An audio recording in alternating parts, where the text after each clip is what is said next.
If you want to take high resolution photos on POCO F7, what you're gonna do is first of all, of course, open the camera app.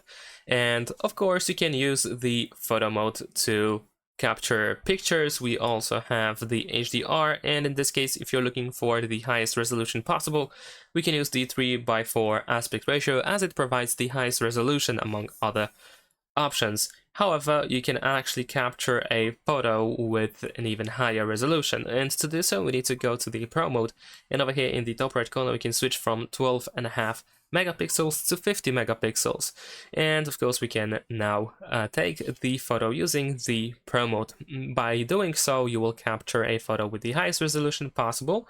If we unfold these options, you can also remember about the aspect ratio. Once again, the same thing applies, and that's pretty much it. Of course, besides that, we also have parameters for the Pro mode that will help you adjust different filters, or not maybe filters, but different parameters such as the shutter speed, the ISO, white balance, and so on and so forth. But if we're talking strictly only about resolution, then you can use the Pro mode and use 50 megapixel camera with 3:4 aspect ratio. Thanks for watching, leave a like and subscribe.